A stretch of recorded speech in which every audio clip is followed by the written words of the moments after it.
punish the entire town. Baby, if I don't leave, you're gonna punish my entire body. Hello and welcome once again to Monkee Madness, where I review every episode of the 60s grooviest family sitcom The Monkees in original broadcast order, before ranking them all whenever I've finished. Today I'm reviewing It's a Nice Place to Visit, aka The Monkees in Mexico.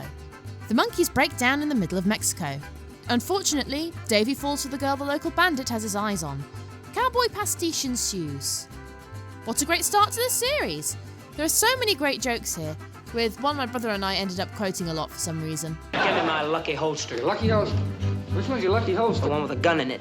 There's a really fun western-themed drop at the end of the show to my dad's favourite Monkee song, What Am I Doing Hanging Around? What am I doing hanging round? I should be on that train and gone. I don't usually like country music, but of course the Monkees are an exception, and this is probably my favourite of their songs in the genre.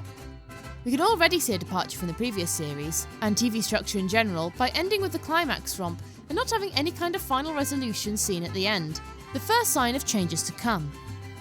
This was, of course, the first episode to have For Pete's Sake in the closing credits, which I love so much. It's written by Talk, and I just love the message of the song. Bless his little hippie heart. We were born to love one another. This is something we all need. That and Dolenz' vocals are great as always. I was really surprised at how instantly it feels different from the first series. I can't tell if the writers are better at writing for them, the Monkees themselves are more confident in the silliness of the show, or both. It definitely feels like it's hitting its stride here.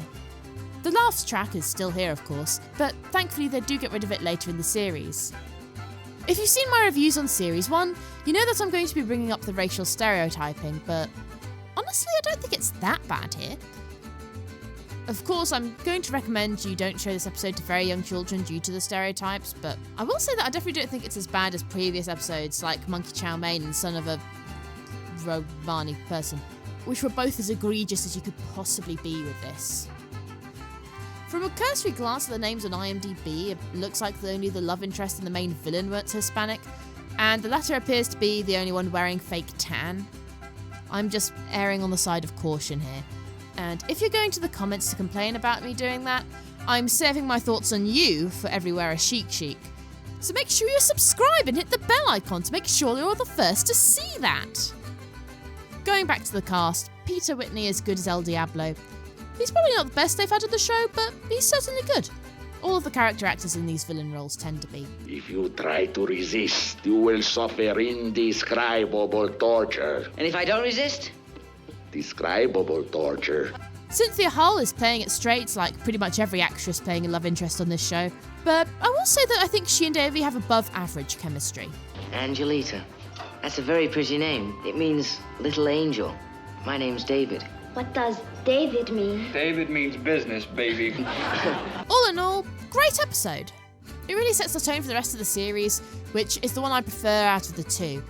I can understand why some people prefer the first one, as it's better structured and is more comfortable with just being a kids' sitcom, but I think the second series tries to be something more, and I love it for that. Have you seen this episode? What did you think of it? Let me know in the comments below. If you want to tip me, you can buy me a coffee on Ko-Fi. Whilst you're there, you can also get a membership for bonus content, including seeing how I make videos just like this. But don't touch that dial! If you want to watch me review Series 1, you can watch my ranking here, or if you're outside the US, you can watch my full playlist of Series 1 episode reviews here. Copyright, yay! See you soon!